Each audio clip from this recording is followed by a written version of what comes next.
हरिओम। जय श्री कृष्ण। श्री महालक्ष्मी नमो नमः। ओम गणेश।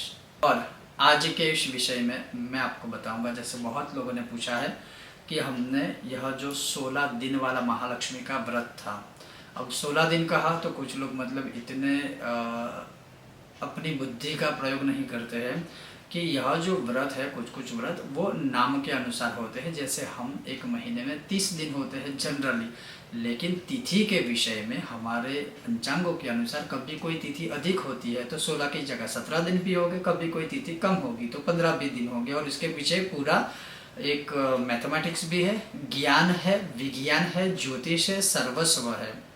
तो मतलब बहुत लोग होते हैं जो अपनी बुद्धिमत्ता का प्रयोग जहाँ करना होता है वो नहीं करते हैं, और फिर मतलब कहते हैं कि ये तो 15 ही दिन है तो 16 दिन कैसे बोला। तो वो मतलब थोड़ा समझने का प्रयत्न करना चाहिए।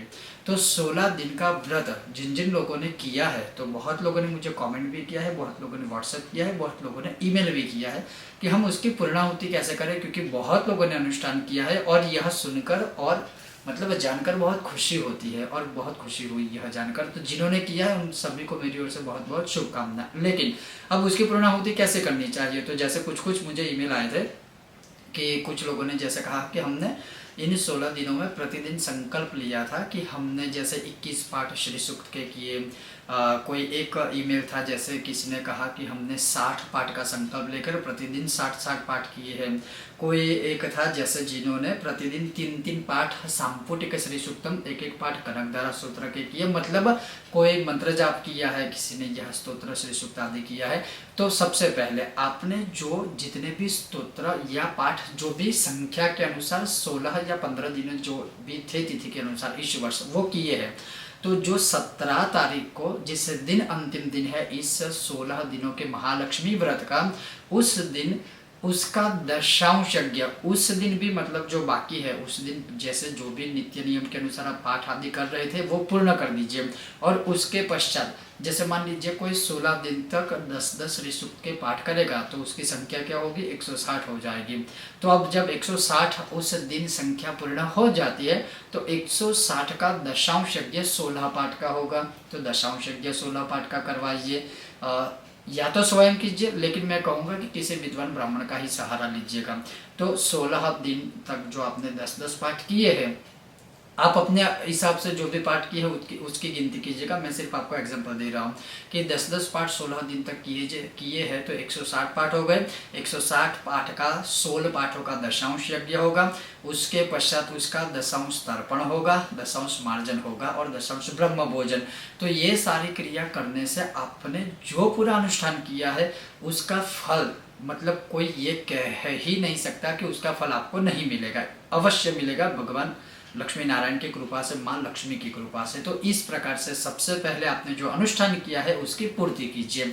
अब मान लीजिए वो सारी चीजें आपने कर ली, अब उसके पश्चात जैसे मतलब किसी ने एक समय अन्न का आहार किया है, एक समय फलाहार किया है, तो उसी दिन मतलब 17 तारीख को ही जो जिस दिन इस व्रत की समाप्ति होगी, पूर्णाहुति आप करेंगे या होगी, तो उसी दिन मतलब इस जो आपने अनुष्ठान का आरंभ किया था इंक्लूडिंग उपवास के साथ, तो वो जो संकल्प आपने पहले दिन लिया था कि मैं 16 दिन तक यह करूंगा या करूंगी, उसी दिन 17 तारीख को वो संकल्प आपको छोड़ना है। जैसे हाथ में जल लेकर जैसे संकल्प लिया था वैसे संकल्प छोड़ना है कि मैंने 16 दिनों में या इस व्रत में जो भी मैंने अनुष्ठान किया है या मुझसे जो भी हुआ है समय देश काल अनुसार, तो वो आप स्वीकार कीजिए। और जैसे मैंने एक समय फलाहार या एक समय अन्न का आहार करने का जो संकल्प लिया था उससे मुझे मुक्त कीजिए, और मेरे द्वारा की गई इस उपवास को, इस व्रत को या इस मंत्र जाप को या इस स्तोत्र को आप स्वीकृत कीजिए। ऐसा संकल्प मतलब ऐसा मन में बोलकर उस संकल्प को छोड़ दीजिए। मैं इसीलिए बार बार कह रहा हूँ कि विद्वान ब्राह्मण का सहारा लीजिए, क्योंकि वो जब आएंगे तो आपके वहाँ स्थापन आदि करके भगवान का स्थापन आदि करेंगे और संस्कृत में वो संकल्प आपसे छुड़वाएंगे जो प्रॉपर विधि विधान से होगा। लेकिन फिर भी अगर आप मतलब नहीं बुला सकते हो तो आप इस प्रकार से भी वह संकल्प छोड़ सकते हो। अब वह संकल्प आदि छोड़ने के बाद क्या करना है, कि जैसे माँ लक्ष्मी के स्वरूप में किसी सुहासिनी को, सुहागिनी जो मतलब विवाहित जो स्त्री है उनको बुलाना है, और माँ लक्ष्मी के स्वरूप में उनको टीका आदि लगाइए और उनको 16 श्रृंगार या फिर आपकी शक्ति के अनुसार जो भी मतलब वस्त्र है या श्रृंगार है उसका दान कीजिए। और इसी प्रकार से आप किसी ब्राह्मण को, या मैं फिर यही कहूँगा कि ब्राह्मण दंपत्ति को ही बुलाइए, उनको भोजन आदि करवाइए और अपनी स्थिति के अनुसार वस्त्रदान है, और जो ब्राह्मण पत्नी है उनको आप वस्त्रदान सहित श्रृंगार आदि दान कर सकते हो। फिर उनके आशीर्वाद लेकर इस व्रत की आप पूर्णाहुति या समाप्ति आदि कर सकते हो। लेकिन मैं फिर से वही चीज़ कहता हूँ, जितना हो सके प्रयत्न कीजिएगा किसी विद्वान ब्राह्मण के द्वारा इस व्रत से मुक्ति पाने के लिए, क्योंकि वह जो, जैसे मैंने आपको वो दशांश यज्ञ, तर्पण, मार्जन आदि बता दिया, तो मैंने बता दिया, हो सकता है आपने स्वयं कर भी लिया, लेकिन उसमें दूसरे विधान होते हैं। जैसे गणपति का स्थापन किया जाता है तो गणेश जी की पूजा होगी, माँ लक्ष्मी का स्थापन किया जाता है जिसमें मतलब श्रीयंत्र भी होता है, तो जो 16 उपचार की पूजा होती है उन उपचारों से वो पूजा करवाएंगे, अभिषेक आदि करवाएंगे।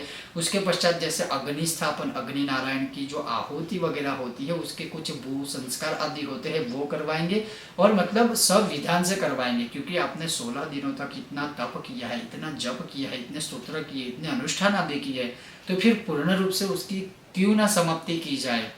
हाँ, देश काल समय अनुसार अगर आप नहीं करते हो तो फिर अपने आप कर लीजिए अपने ज्ञान के अनुसार, लेकिन मेरी एडवाइस यही है किसी विद्वान ब्राह्मण को बुलवाकर फिर आप इस व्रत की समाप्ति कर सकते हो। मतलब कहने का तात्पर्य यह है, जितना हो सके उस दिन बहुत ही अच्छे सत्कर्म कीजिए। ये अनुष्ठान पूर्ति की समाप्ति के साथ साथ जैसे श्राद्ध पक्ष भी है, और उसके साथ साथ जैसे मैंने बताया था कि उस दिन शनि रोहिणी अमृत सिद्धि योग, मतलब कितने प्रकार के अच्छे अच्छे योग है जिसका वीडियो मैंने अपलोड ऑलरेडी किया हुआ है।